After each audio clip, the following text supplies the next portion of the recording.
Hello, and thank you for joining me on this course about how to sell more books on TV and radio shows. This is the Book Selling University course 141 about media performances and selling more books. My name is Brian Judd. I'm the instructor of the course for today, and I have a lot of experience in book marketing in general, but media performances in particular.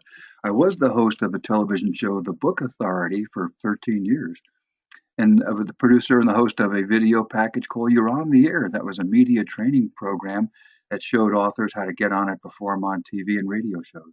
I've been the guest on over 1,200 television and radio shows and act as a media trainer now. So I have a lot of experience, and I'll share that experience with you as we go through this particular course. So, what to expect from this is, first of all, when and how to get on TV and radio shows. It's a big difference of when you apply or to contact the producer, and then when you actually get on the show, and then how to perform on there, how to sell more books on there. That's your objective. But you'll find out that that's not the way that you sell books. And as far what I mean is that you don't get on the air just to sell your book. You communicate information, and as a result, you sell more books from that. And we'll look at special tips for TV and radio shows that will give you the most advantage when you get on those. You'll come across as a seasoned professional on your first trip to the studio.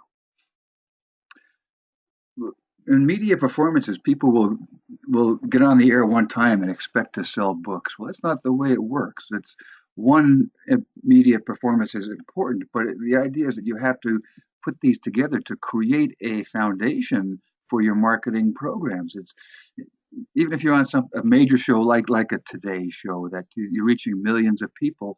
Well, it doesn't mean that they all listen to you. It doesn't mean that they all understand what you're saying. It doesn't mean that they care. But the more that you perform on the air, the more you hit these individual shows, and you build up that foundation.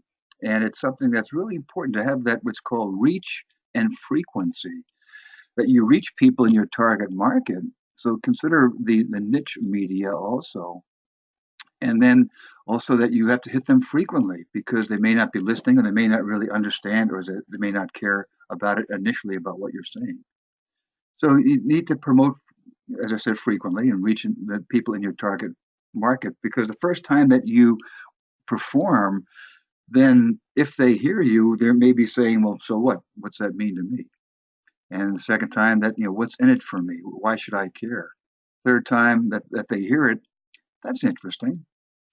The fourth time, what was that again? What was that title again? I forgot that.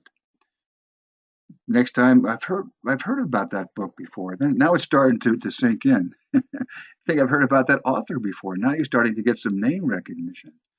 And if you get the word of mouth going, that's even better because you have someone else telling the prospective buyers how great your book is or how great your content is. My friend read it and thought it was good. See, these are more hits that these people get on there. So it doesn't have to be just from media performances, but your media performances can certainly augment these and stimulate these. So by the time they hear it 10 times, then they'll go and buy it. Now, if you do one radio show in New York, one in California, one in Dallas, one in Chicago, one in St. Louis, you may think that you're hitting a lot of people, but you're hitting all those people for that first time. And they're saying, so what? Unless you're well known in your niche, and then you may come in, they may hear about the on the sixth hit that or the first time there, they may recognize your author's name, your name as the author. But the idea is that you just have to have multiple hits on these on your target market, and radio and TV are a great way to do that. So, what are some of the benefits of media performances? That you generate free exposure. That, you don't get paid for being on the air, but you don't pay them either. So they get the free exposure, and you can get targeted niche media exposure for that too. You tell people where and why to buy your book, whether it's airport stores, supermarkets, bookstores, gift shops, Walmart, Target. It doesn't. The idea is you want to be able to let people know where, but also why that they should buy your book too.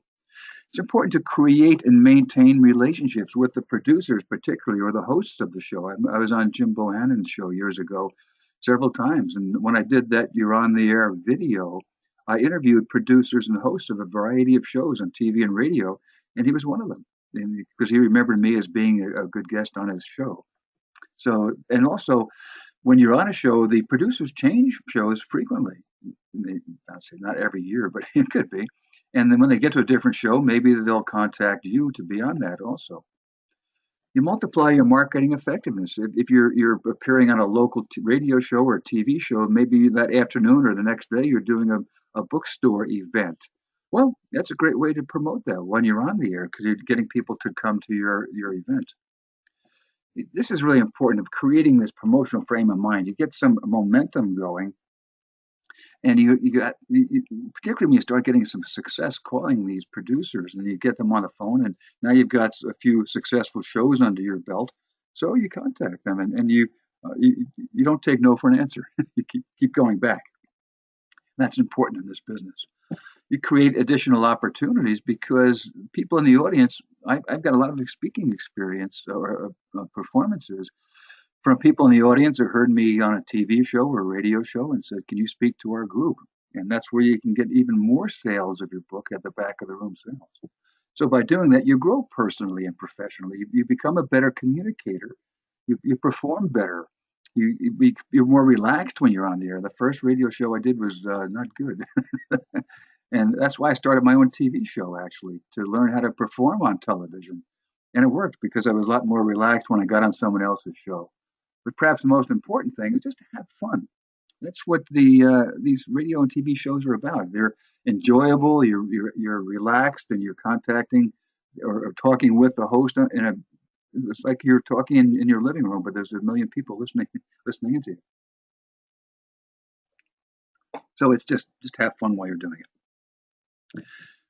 Now, how to maximize your on-the-air experiences. The course today will be in 4 parts: preparation, contacting the producers and hosts, and performing on the shows, and the follow-up and evaluation to make sure that you're doing it right, and you do it right every time.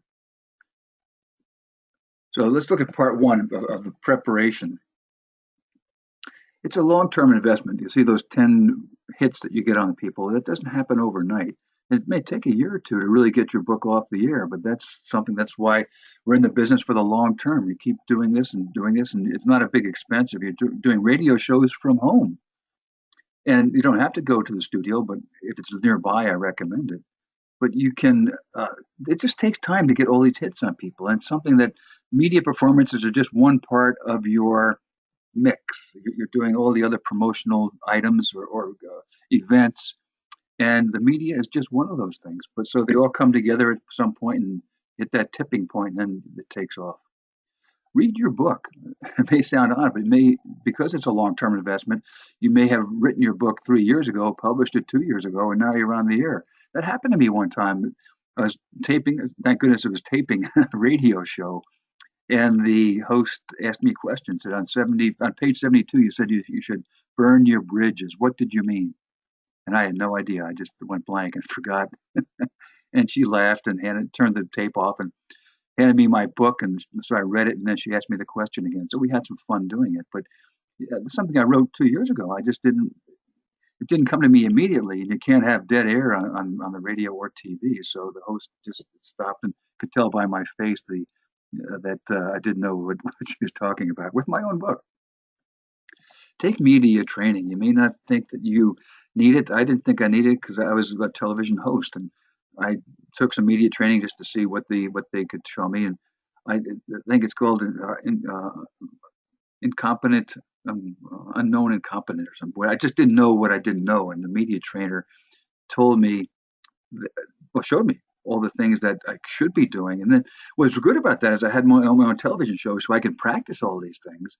And it was something that was very helpful to get that information. And so I was practicing the right things. So speaking of practice, that you need to practice but learn the right things to practice, and then you're doing that, practicing your voice, your presentation, your visuals, and we'll talk all about those things in the course of this course. might actually prepare a total program. I wrote a book called Coping with Unemployment, where I help people get through the negative added emotions of prolonged unemployment. And I would call the producer and say, I've got two other guests that have utilized my content and have turned their attitude around, and as a result, got a job a lot more quickly. So I can come on your show and bring two guests along with me uh, as testimonials, as talking about their situation and how my content helped them, or how the change in attitude helped them. And oh, by the way, here's where I got that information about the change of attitude in this book. And start locally. Don't try to get on the major shows right away. Get on Good Morning Dubuque first before you get on Today's Show or Good Morning America. But you want to be able to come up with or practice. And for my shows, get on the cable shows. And then if you make mistakes, it doesn't affect a national audience. So it's something, but you also get some practice, you get some experience, and it just makes you a lot more relaxed when you do get on the major shows, that you are experienced even on the local shows. So one place to start, as I think every one of these courses talks about, the place to start is defining your target audience. And who are they? Let's think about the age of them. What that's going to indicate perhaps what type of media that they're watching. The shows will certainly attract different audiences. The news shows in the night and the evening might not certainly hit the target audience you're looking for the parents. But if you know that the parents are a younger audience, that they'll be looking at different shows, maybe looking at the shows with their kids, or maybe looking at parenting shows. But whether the older demographic is maybe looking at the evening talk shows or the news shows, and then going to bed early or falling asleep in front of the TV. But also the radio. You can get an idea what radio shows these people like. So where do they look for information? Do they look to radio? Do they look to TV? Do they look to their cell phones? Or where you need to get into mobile marketing, so you can perform these. All the techniques we'll be talking about will help you perform on a variety of media, and just getting if it's print media, when you're being interviewed by the journalist, then you can use a lot of these techniques also. When do they look for information? Is it if you have a book for the May, June, Mother's Day, Father's Day, graduation period? Well, they're looking for information at that point. Or maybe it's the fourth quarter holiday season. They're looking for gift ideas. Or maybe it's January and February when they're trying to lose the weight that they put on during the holidays.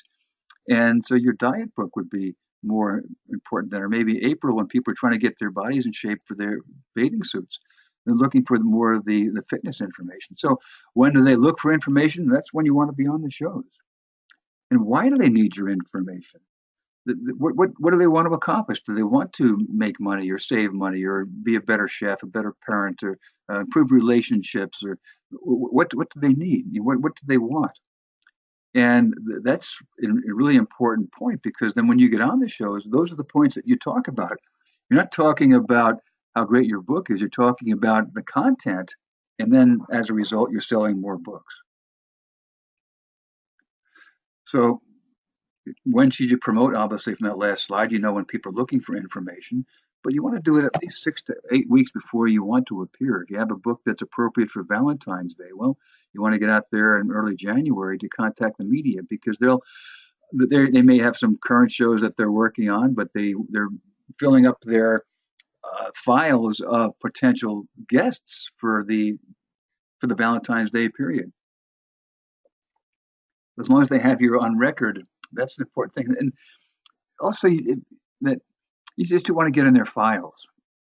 That you may expect to get on in 6 to 8 weeks, but then if a major news event comes on the day after that they get your information, well, that's when they'll contact you. So the important thing is just that they become aware of you as a guest, and how and why you can be a good guest for their audience. And when that major news event comes up, they'll contact. It's happened to me when some major companies were moving out of the state and they wanted to have a job search expert come on the air to talk about how the laid off employees could get jobs. And so I get frequent calls for that type of information. Make sure your distribution is in place, whether you have your books on the shelf of retail stores, of the airport stores, of the supermarkets, or on Amazon or on Barnes and Noble or BarnesNoble.com or wherever. Just make sure you have distribution because you're telling people where and when where and how to buy your book. So make sure that you have the books in place for them to purchase. And certainly, when people buy information on your topic, that whether it's the gift idea or the graduation idea or the gift idea, and supporting other promotions. That's the concept of the if you're doing a retail store events, then get on the air the night before or a week before to get people to come. If you have some kind of a milestone, if you are a well-known author or a well-known person in the business, you may be a great chef that's been on the air a few other times, and that they recognize the fact that you are a good guest. But now you've written a cookbook, so they may have you on the air for that. Or if you get a great award, the media likes current information about local people, and if you get some major award, then they may have you on to talk about that. And again, not necessarily talk about you getting the award, but maybe talking about getting the value of awards in general and how you went about getting it. And then if it's some special event or some holiday, this website can be of benefit to you. It's holidayinsights.com. And you can go there major holidays that you can find out, major birthdays, anniversaries, this day in history. If you contact the media, then you let them know what day. For example, it may be this. Obviously, you can tell when this is being recorded.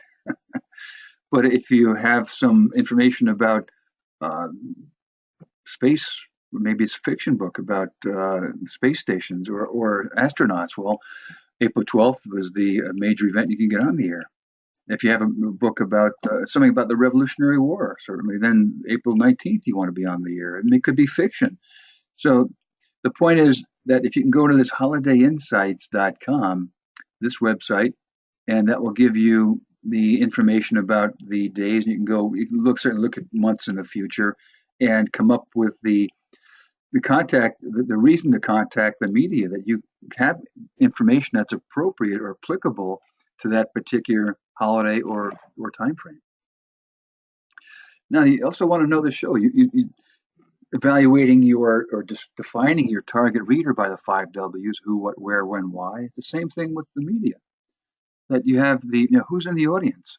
I wrote those job search books, and if I was doing a radio show on a college campus, I used a lot different examples than I would if using on a radio show where the audience was adults that are 55 plus who are now out of a job, because they have a lot different financial needs and different career needs. And so by knowing who is in the audience for each particular show, and that's the critical thing. When you contact the host or the producer, then you want to let them know why your information is appropriate for their audience.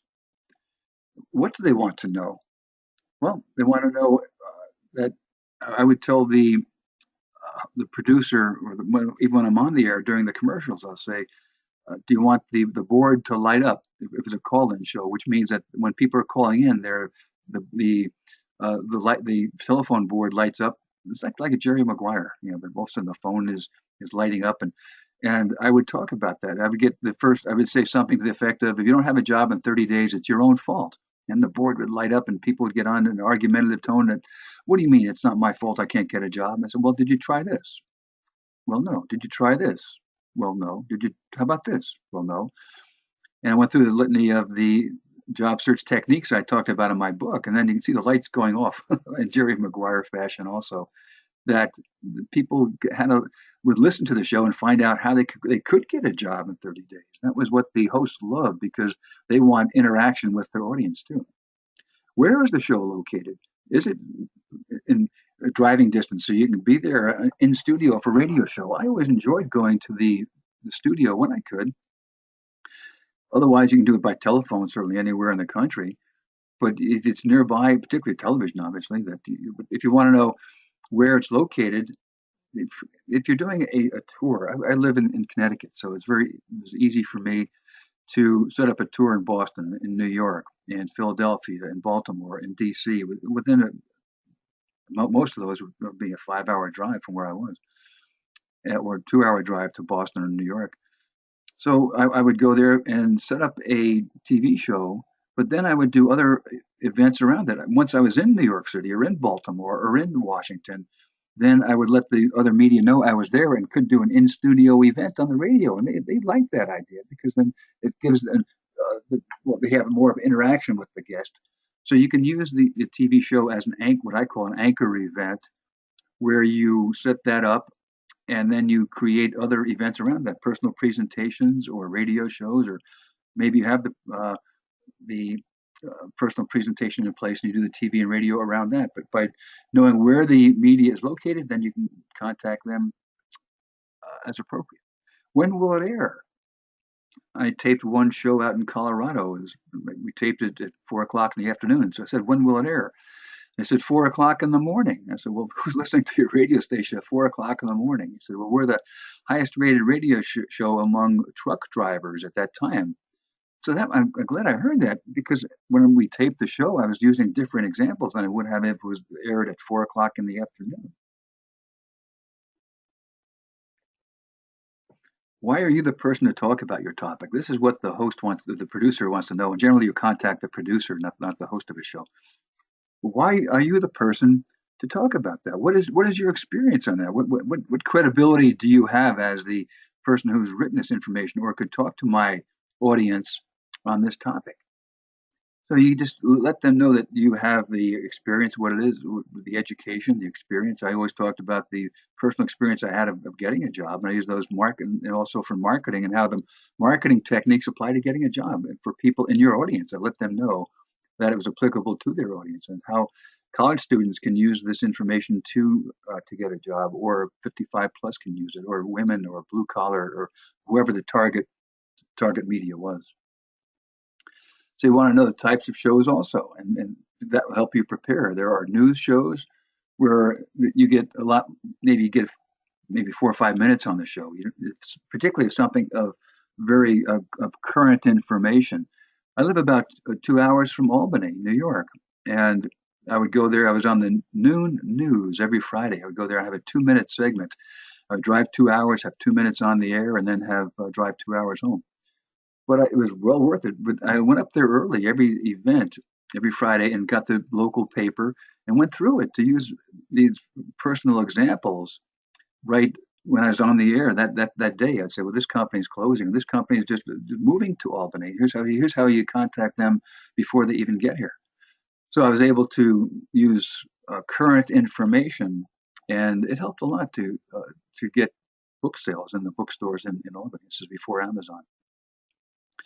Talk shows. This is like my show. This is me on the left, and Eric Campman, who's the president of Midpoint Trade Books, was my guest, and we would here. This was a half-hour show, so you have a lot more time on the air. You have your answers can be longer. On the news show, you might just answer in 30-second responses, but on my show, I wanted a longer response because it was a half-hour show.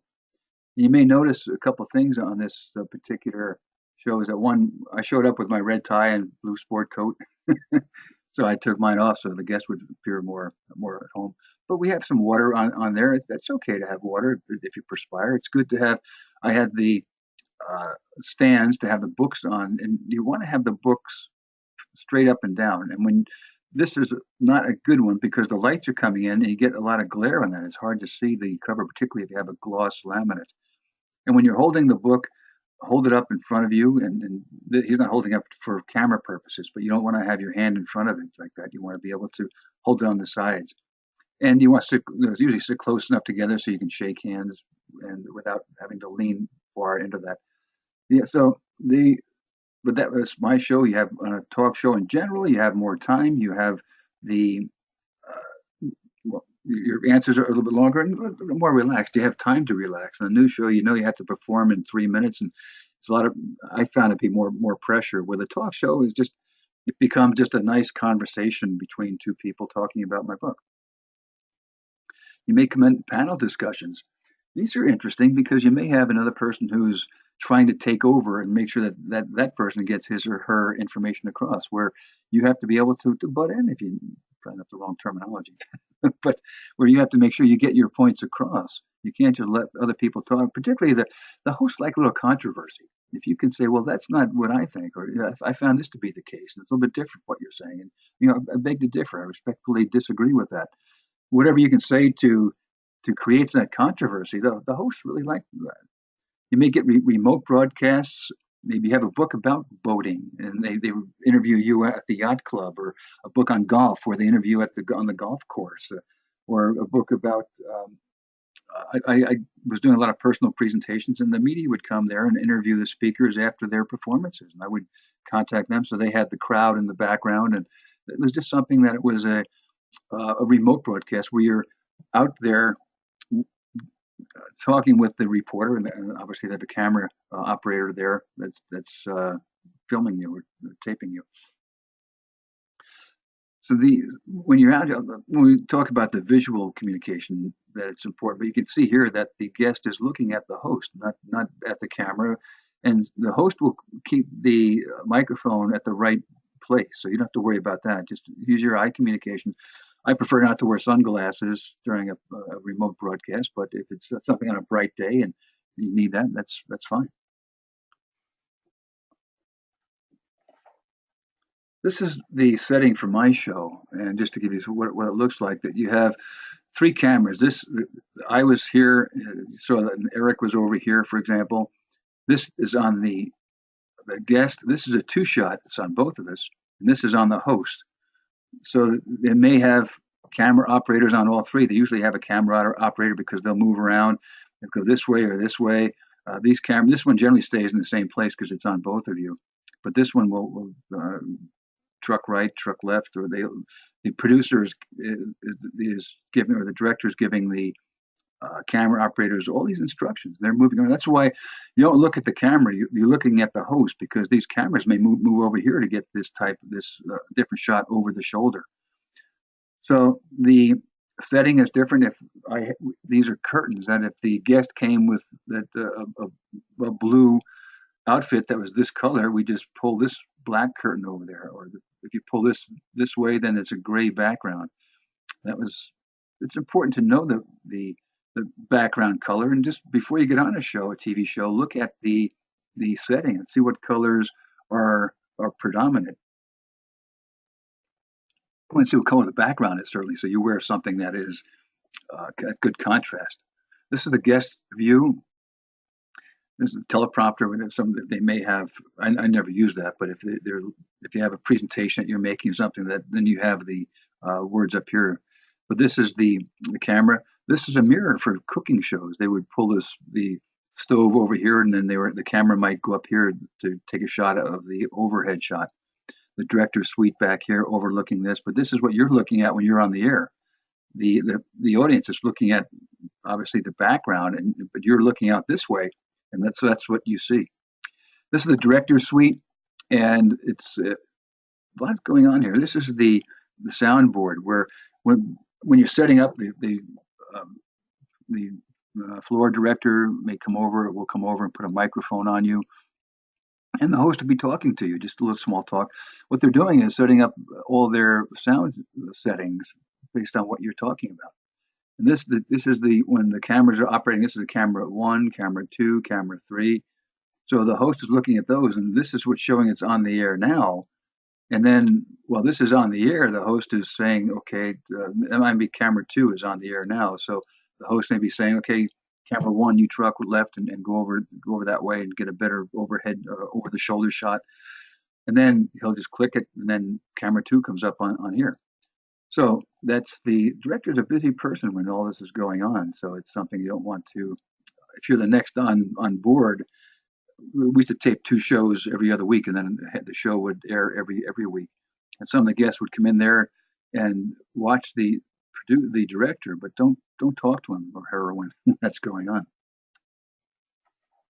Radio station, that this this is the host here who's got the headset on, I would imagine, because the guest does not. And generally, you want to wear a headset if they offer one to you because it makes everything much more clear.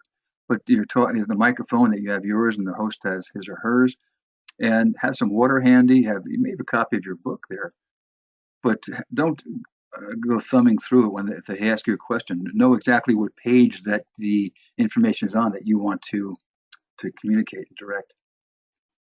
Certainly a lot of different types of radio formats. I mean, so find those that are appropriate to your target market. If you have an oldies station, well, if your book is about mobile marketing, it's probably not the best place to have it.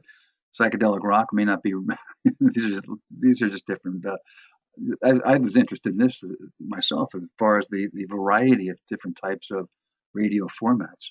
But you want to make sure when you go to some of these search sites that I'll show you momentarily, it'll tell you what the format is of the show. So find that format that is appropriate to your content and your style too. So still in the preparation phase, you want to prepare your contact information. You want to be ready to reply. If you get a producer on the phone and you talk to them, you want to be able to reply very quickly with the information that's requested. So have this information set up, have the sales handles, which are the benefits of your content, and then have that for different audiences. So you're able, when you create your telephone script, then you're able to adjust your benefits, your information based upon the audience. Have a press release you can send out, sales literature if you're doing perhaps corporate shows or corporate, maybe a radio show for an association. We'll have sales literature ready that they can hand out to people who are in the audience.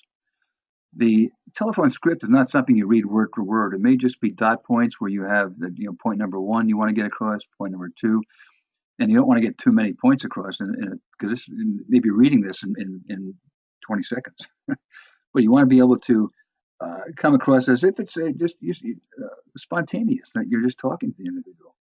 Have an email template that you can email to people that, particularly in a response, when they say, well, send me your information. So you want to send me your one sheet. You have that. So you have your cover letter and your one sheet ready to go, where you just change the name of the person and the show, obviously, and you send it. But everything's ready to go. Everything's ready to send. You have all the information ready to go.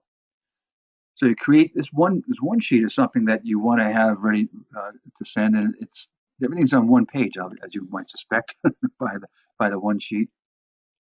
So you want to keep it to one page and have a hook on that, something that is important. This is the people have different reasons for buying, maybe retail or corporate buyers, distributors, but for the media, these are some different types of attention-getting formula. The AIDA is attention, interest, desire, and action. So you want to be able to get the attention of the producer in different ways. It may be in news. If it's something that's in the news about your content, well, talk about that. What's the primary benefit of having you on the show? Then that is the type of information that is appropriate for the audience. What advice can you give? You may have an emotional headline. You may have a question that comes up with this curiosity. It may be that you're offering the audience a challenge. So these are the different types of attention-getting first lines. That when you get somebody on the phone, that's the hook. That's the reason that they'll continue listening to you. This one sheet will have that headline, maybe cover of the book. Certainly, you want to get to the point quickly. That attention, interest, desire, and action. So the interest is that first point that you bring up. You may have a list of questions, or at least a list of topics. And when they book you on the air, you can send in a list of questions. Some use it, some don't. But at least they'll have it. If you don't send them a list of questions, they may just use your table of contents and go through that. So the author biography, the information about you, why you're the credible person to have on the air, and controversy. As I said, it can be very important, and particularly that for radio shows or TV, that they want something that differs from the general known information. The links to your video, links to your social media, and let them know that information. Here's an example of this: is the one sheet that you have. For the radio doesn't care about the photograph as much as the TV does, obviously, but you have that. So you're defining the women in your audience, and they're worried about their jobs, careers, which is probably everybody in the audience, and let you know that the author has experience and credentials, that they have on uh, that have the compassion and on-air presence, but also they have the content experience too. They have that they have this passionate verbal voice and delivery, and they're good in front of a camera if that's the case. And here's she was on my show, so I gave her a testimonial for that and have information about these topics, and then how to get in touch with you. So you have all this information just on one page, and that's what the media want. And when if they want to have you on the air, then they'll ask for more information. And when you get all this together, I'm sure you've heard practice makes perfect. Well, it doesn't. Practice makes permanent. If you're practicing the wrong things, then you're that's what you'll do on the air. That's when I took that media training. I learned I was doing the wrong things, and I was practicing the wrong things. And after the media training, I was practicing the right things, and I was performing a lot better on other TV and radio shows, and my own also. So when you practice what you're going to say and how you're going to say it. And we'll be looking at uh, both these momentarily. Practice answering questions from different audience groups. The college students may ask me different questions than did the older audience people. So I would practice answering all questions. Know what you're going to wear and practicing. You may want to practice in a sport coat or a tie, or maybe if you're a chef, you may wear a chef's outfit, or if you're a personal trainer, you may have a sweatsuit on. So you just practice what you're going to wear so you feel comfortable. If you're using props, then I'll show you some props that you could use later on and how to use those. You'll certainly want to practice your gestures, your facial expression, your posture, all these things that you'll be using in your TV shows particularly. So practice makes permanent, so make sure you're practicing the right thing. Okay, the second part that you're looking at, how to contact the producers. Here are some things to look at. This website I found to be particularly good is the radiolocator.com. And here you put in a city, you put in a city or maybe a zip code, and then it lists all the radio shows in that area. I just listed my zip code. You can put in any particular city. You may put in Chicago.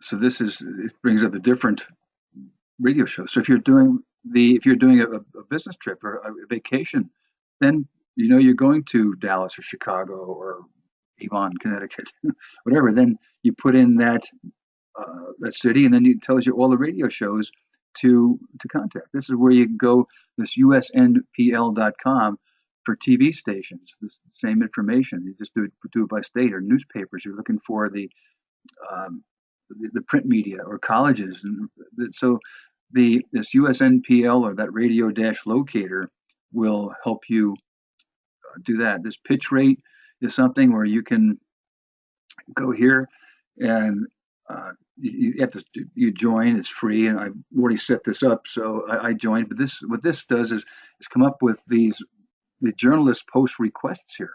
So they're looking for Mother's Day gift ideas, 4th of July posting, the pet products for review. So it tells you different requests from these journalists, and that you reply to that if your content is appropriate for that. This Harrow is help a reporter out, where it's similar that you would contact them if you log in as a source, you can apply as a source, as information, you put that in there, and then you go to their sourcing, and then you can put the information in. So these are ways where you can contact the journalists, the producers, or have them contact you also. So radio dash locator, this NPL, pitch rate, and Harrow will all be good opportunities to finding out the names of people to contact. When you go to that radio locator, it comes up, all those are hot links directly to the television shows. They're direct links to the producers, and so you find out the producer's name, the names of the shows, the times the shows are on the air. And it gives you great information about that you need when you contact them, so you have some credibility as being a knowledgeable source of the leads. Here, these are a source of author-friendly radio shows. These are that they're looking for authors to come on the air. So this is betsy.tripod.com for that. The authors on tour live. These are podcasts of authors and their books. So you go here and you can list your tour, do a podcast or list your tours on that particular site. You can do a Skype tour, so you don't have to leave home to have your image on the air. So you can just do a Skype tour. Most TV shows don't do this by Skype, but these are lists of those that will do it by Skype. So don't feel that you have to eliminate TV just because you're living in the middle of a Nebraska or Wyoming, no TV studios around. Well, you can do a Skype tour. Or the spiritual authors, I just want to show you that.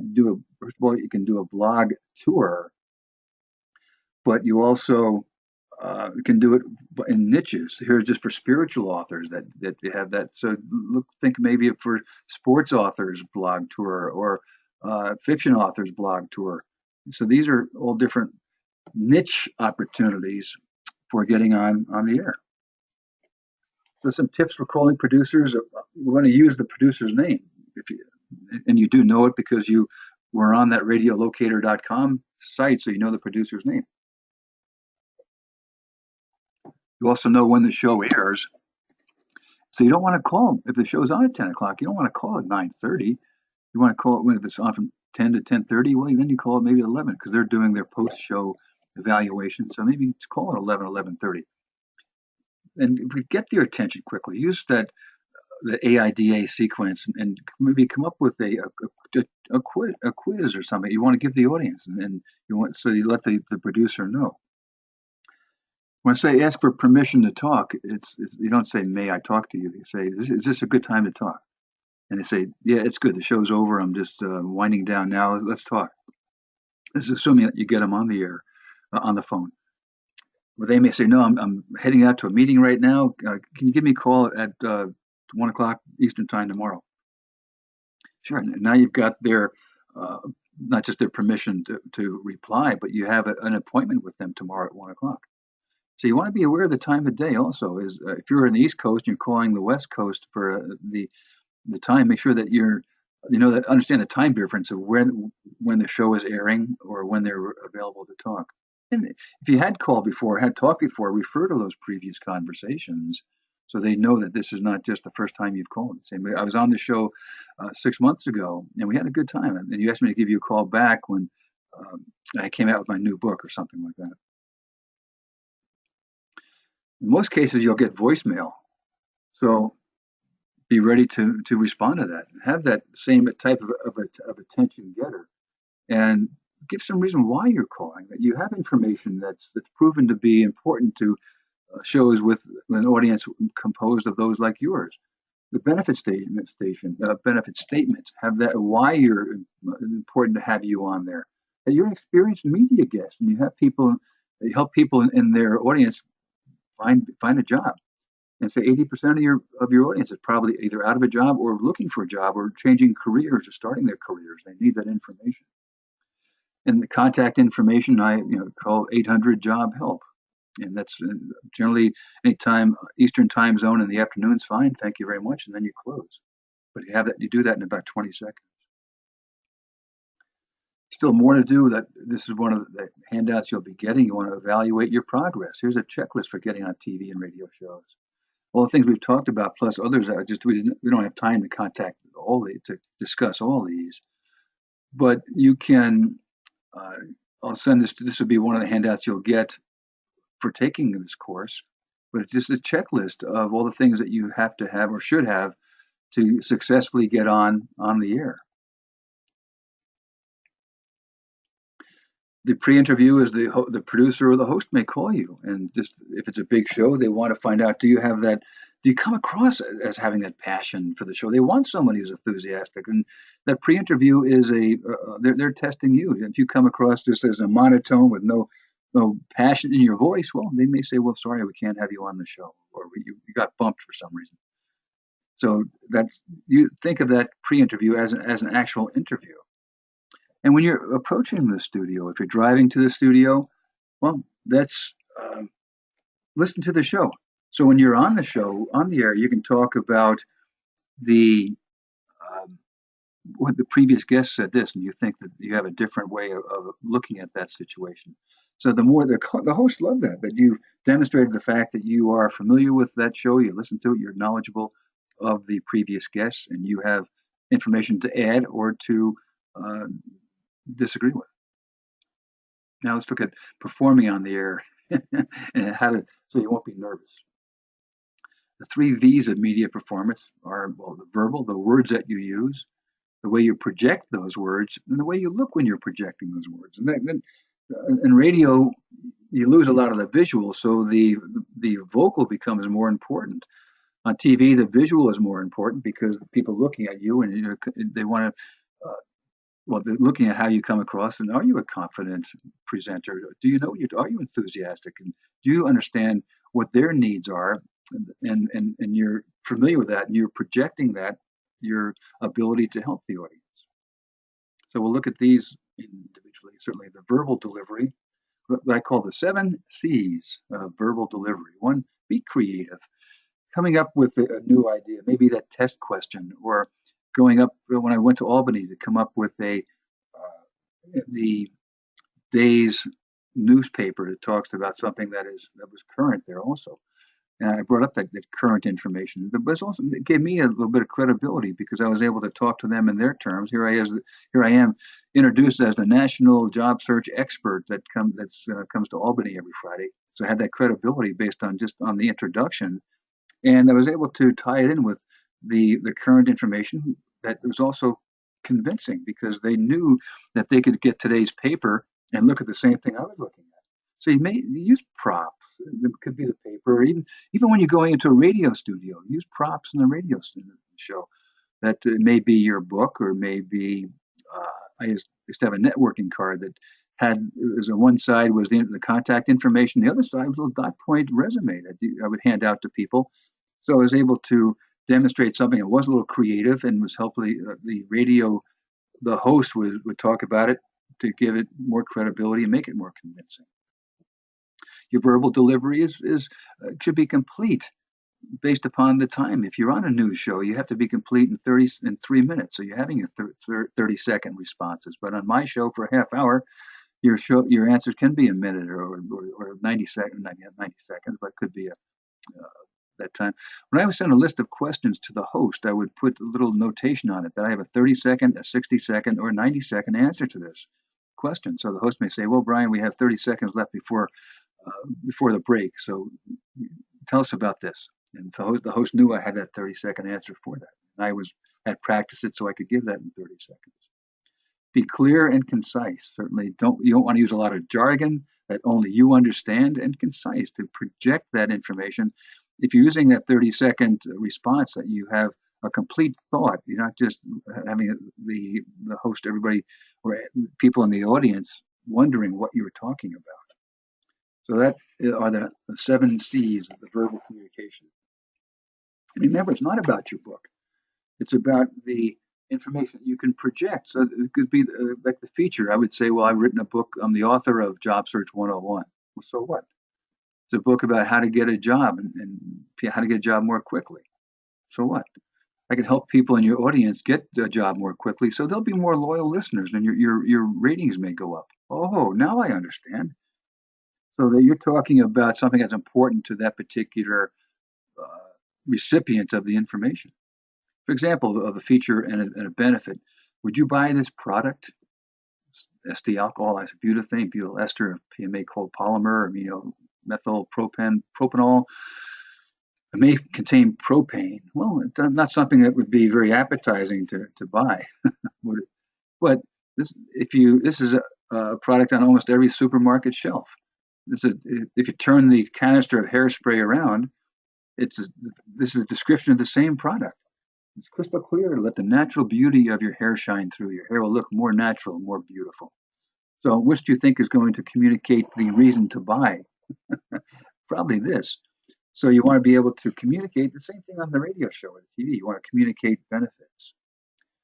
And when you're doing that, don't do too many. You want to just speak in terms of threes. If you're on for 3 minutes, you want to have three major things that you want to get across.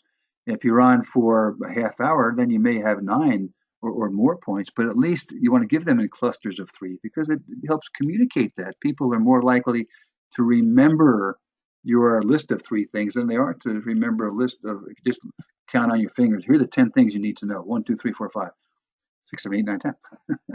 But if you go through the three, then particularly that gives the host a chance to expand upon it. They may have something that's really, one of your 3 points may be really important.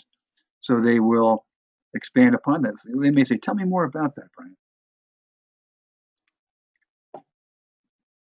So before you go on the air, know your agenda, know what you want to communicate. This, you may have heard the politician's presentation. If you watch a talk show, in many cases, the host will ask a question and the politician or the guest will just go off on a totally different tangent. But that person knows in advance what he or she wants to get across, and that's what they're talking about. You don't want to make the host or show, have the host look bad. You don't want to roll your eyes or say, "Well, that's a stupid question." But if you can come up with the agenda item that you want to get across, a transition statement from the question that the host asked, and come up with an example for that. For example, the host, if you have 3 minutes on the air, the host may say, "How did you become unemployed?" Well, that's an interesting story. You really don't have, you don't want to go into that because you want to get across other information. So you talk about what the people in the audience probably know about what happened, and then you go into your presentation. Again, your 30-second or 3 minute or minute 1 minute presentation. But again, you just want to get across the something that the host may just ask something totally irrelevant, and you just need to get everything back on track. So just know how you can do that without making the host look bad. So people always worry about it. What if my mind goes blank? Well, what I do is have acronyms, and the word PI. I always think about that: plan, implement, and evaluate. So if my mind goes blank, I can that word just pops up, and I talk about something about that. So I speak about PI or some part of that: planning, implementing, or evaluating your event, your job search. And then eventually your mind will come back on track. But if you have some acronyms that you have practiced that you remember, then that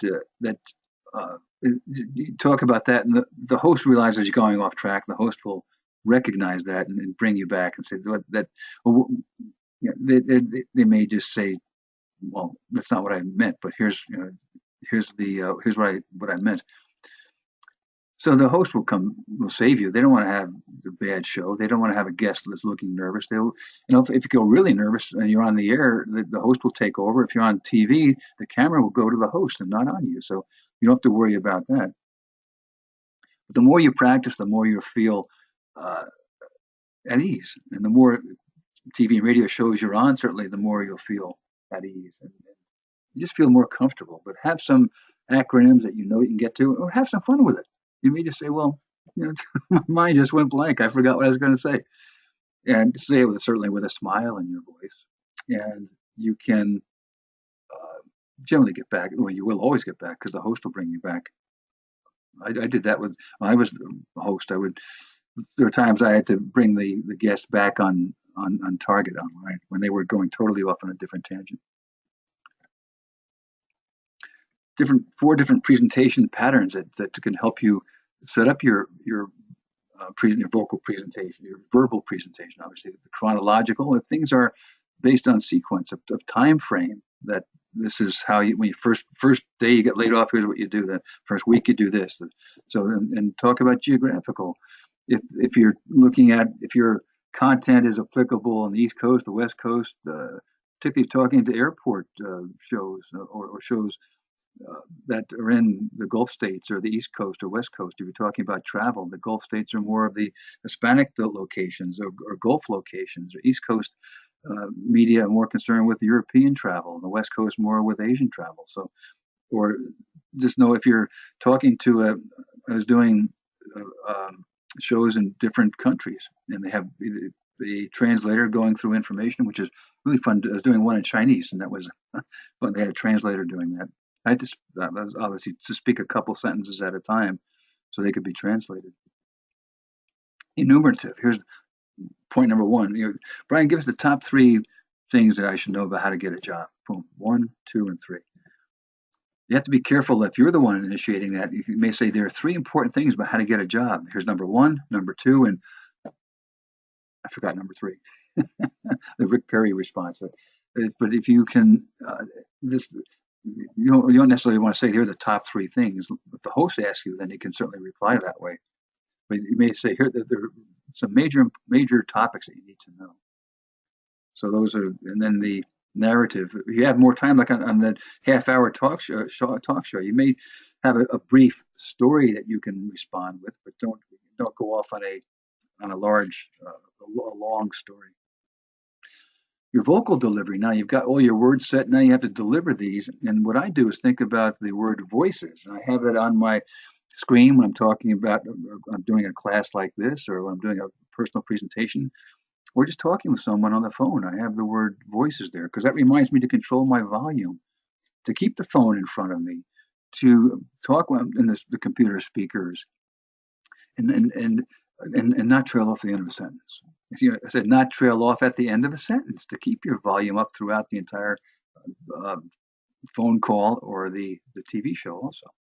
Talk on the other's perspective. This is what I mean. This is the audience that you're talking about. Here's how this can help you. Here's why you need this information. Here's how that you'll benefit from this. Not about your book. It's about how the content will help other people who are listening. The inflection, adding that inflection, adding accent to important words that you want to make sure you're getting across. And you don't want to talk in, obviously you don't want to talk in a monotone, but if you add that inflection to your voice, then you can avoid talking in a monotone. Have confidence in your voice, and smile when you're talking, even on the radio. If you're doing a telephone show, or in the studio, smile.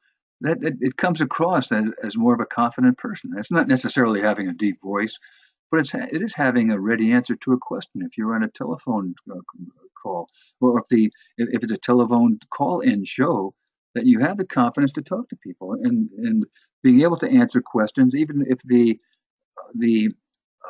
caller is being a little bit aggressive, that you have the confidence to maintain your composure. Have the enunciation, so you enunciate clearly and concisely. Then, particularly if you have any jargon that you want to be able to explain, certainly. And enunciation is somewhat a factor of speed. That you don't want to talk too fast, but you want to, if you talk, I think a good average is about 135 words per minute. So count out 135 words and see how long it takes you to read that. If you're talking too fast, let me read all those in 30 seconds. Talking too fast. But when you're on the air, it's okay to talk a little bit faster, to go from point to point, or to introduce a point. But then when you want to make sure that the audience really understands and gets the importance of what you're going to say, that you slow down and perhaps even pause and make your point, and maybe repeat it, and then go on to something else and talk a little bit more quickly to go on to a different topic. So the more that you can adjust your voices, the more likely you are to come across as an experienced guest, somebody who communicate well and keep the audience listening, because it's very easy for them to change the station or just push the button on their car radio and you're gone. So you just make it sound like you're having a conversation with the host. And that's what you're really doing. You're coming up with, it's not an interrogation. It's not, here's question one, here's question two, here's question three. It's just that give and take where it's a Q&A session, sure, but if you can put in some very brief stories, or you can do something that will certainly corroborate or will give more credence to your point, but an example, then certainly do that. And at the end, when the hosts know why you're on the air, they know you're not there just to be a professional guest, and they'll always ask you to summarize your point, or where can we get your book or something like that. But it gets to the point where they're closing, and you get the chance to review your three major points, and it's part of the conversation. So that is something where you can obviously want to practice that. and just relax and talk and have fun. Actively listen. When the host asks a question, look at the host and actively listen. Nod your head that you understand, or if you're on the telephone, make some listening noises. That yeah, okay, good, yeah, that's right, I understand. So you don't want to interrupt, particularly if it's a question you think is irrelevant. Don't interrupt and say, "Well, that's not what the audience wants to hear." And let's say don't change subjects. Don't say that it's okay to if you have that transition statement to go to something that's more that you feel is more important that you or one of your agenda items that you want to get across. But if the host says, let's talk about this point A based upon your content, and you say, well, no, here's what I want to talk about. Obviously, you don't want to be abrupt like that, but it's okay to transition, but not abruptly change subjects and evaluate with that anticipating that you may think where the host is going with a question all of a sudden takes a totally different unexpected turn. So evaluate that. Don't think of where the question is leading and then repeat it. You may want to say, if I understand you correctly, this could be listening to the callers coming in. That you don't want to interrupt the telephone caller either. And you may want to respond and say, if I understand your question correctly, you're asking this. And then boom, so you turn it around so it's more appropriate to your content, to what you're talking about. Help people remember you and have that unique value proposition that you're the only one, that you're not just an author of one of 6 million, but you're the expert in this particular topic. If you say that in one sentence, I help who want get. I help people in that audience who want this particular benefit get that, and here's how. So in one sentence, you can say, I help who want get. And it's take a general interest in people, particularly with the host, if you're on a TV or radio show, or with callers, people calling in. Come across like you really want to help them. You really understand their predicament, and you want to help. So you give them that takeaway, the one major point that they can use that would be a benefit to them. So it's your major of your three topics that you want to get across. What is the most important one? And what can they use tomorrow? In my book, How to Make Real Money Selling Books, I give them an example of something that here's what you can do tomorrow to increase your sales significantly. Be brief if necessary, but reinforce your keywords with stories, with examples, with testimonials, with case histories, if as time permits. Some special hints for radio shows. It may be live, it may be taped. You may have a call-in show. These are fun. These are something that when you have these, this is another handout that you'll be getting, but it has information about for a call-in show of have people call in, have relatives and friends call in, give them the phone number for the studio, keep a notepad with you, and when the host or when the callers ask a question, just make little notes. If they may ask two questions, so you can make a note, and so you can respond to, well, in question one you said this, and then as I recall, your second question was this, because you took some notes about that. So you're making each caller sound important, and you don't want to make the caller wrong, but make yourself right just by citing your examples and your research. So it goes down to more information about telephone interviews. Don't use cell phones, use landlines. Confirming the time zone. I've had the producer say, I'll call you at 3 o'clock on next Thursday. 3 o'clock, I'm waiting, but they're talking about 3 o'clock Pacific time, and I'm thinking 3 o'clock Eastern time. So confirm the time zone. And set aside an area in your home for these calls, and it can be fun. You just put a sign on the door, on the air, so that the kids don't come and start knocking on your door.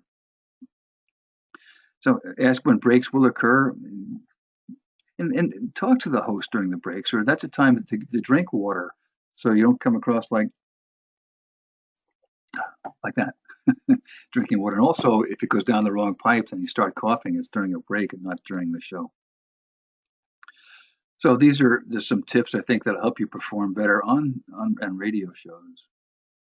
And same with TV. I have a handout on performing on television shows of that when the lights go on, it gets pretty warm there. So don't wear I perspire a lot, so don't want to wear a heavy wool coat, which I learned that under a some bad circumstances where I wore a heavy wool coat and the lights came on, I was just started dripping. And I could hear the air conditioning go on, so they could see me sweating, and they turned the air conditioning on. But at any rate, but choose comfortable clothes that are lightweight, that have the right color for the whatever the background is for the TV show, and also the best for you. And that maybe you have fair skin. I have blonde, blue-eyed, fair-skinned person, and so I prefer darker colors. If I wear a white shirt, it gets uh, it just doesn't look good on the air, or even like a light yellow shirt, something like that doesn't look good. So I prefer a darker color. And I do that in my personal presentations also.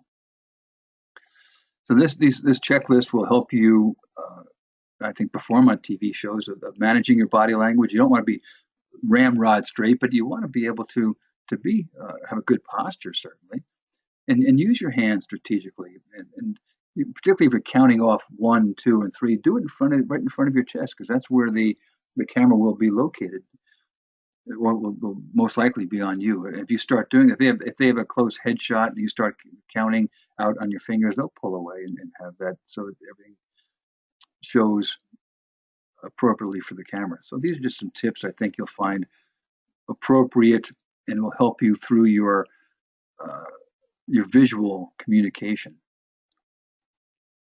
Also using props for, as I said, for TV and radio. Bring along your book. I would always leave a copy of my book for the receptionist, or leave business cards, because people would come in and say, "Who's that guest?" Or they might call in, "Who's that guest you just had? What was the title of that book?" If the receptionist has that, then he or she can say, "Here's the uh, title, and here's Brian's contact information." So depending on your topic, you may have samples of maybe of your golf clubs, or um, your recipes, photographs of things. So what you want to do is on the air, you get the people involved, and also bring these in for the radio shows. So you get the host involved, looking at your photos and your charts, and that the host is saying, "Well, this is what this looks like. This is really a good idea, Brian. I like this." That helps get the audience more involved with it also. Watch for hand signals. If you see the two hands, if you're in the studio and you're talking, and the radio host is moving, pulling two hands away, like you're pulling taffy. That means like stretch it out, keep talking, and you've got to come up with a new or other information to talk about. If you see this rotating, one finger rotating like I'm doing now, I mean speed up. Time is running out. That hurry up with your answer. Or if the hand or the finger is across the throat, cut. That's stop talking immediately. In part 4, just follow up. Send a thank you note. You'd be surprised how many people. I did 650 shows. I would say maybe less than 10% sent a thank you note. And those who did, if I needed a guest on a short notice, or if the person asked to be a regular guest, I would be much more likely to have them come back. We talked about leaving the business card with the flyer. That do any follow-up you promised. If you promised to send the hosts a copy of your book, well, do so. Then call in 3 months or some appropriate time frame to reschedule. If some newsworthy item comes up a month later, certainly give them a call and ask to remind them that you were on the show, and some newsworthy topic has come up that's appropriate to your content. And always evaluate your performance. Get a copy of the show, or tape it, or listen to it, and think about how you can improve and practice something different to help you change or improve your performance the next time you're on the air. So here are some other checklists that you'll be getting. This is for doing the evaluation and checklist for media appearance. Before the show, did you do all these things? Did you spend enough time practicing? Did you call to confirm the time and the date? Did you listen to the radio show while driving to it, and while performing on the air? This will just give you that when you do your evaluation, it's a checklist to evaluate, just to help you pinpoint those areas in which you may need improvement. So after the show, during the show, before the show, that kind of a checklist can help you, I think. And also this pocket guide, which I will send you, which has all these checklists on one pocket guide. And So thank you for attending this course. I appreciate that. I hope you found it very helpful and hope you find that it helps you sell more books on TV and radio shows when you get on the air. And you will. You'll get on the shows and you'll be a good performer and you'll do the right job. So if you need some more information or if you need some media training, certainly contact me at any one of these options. And thank you very much for taking this course. And I hope you look at other courses from Bookselling University.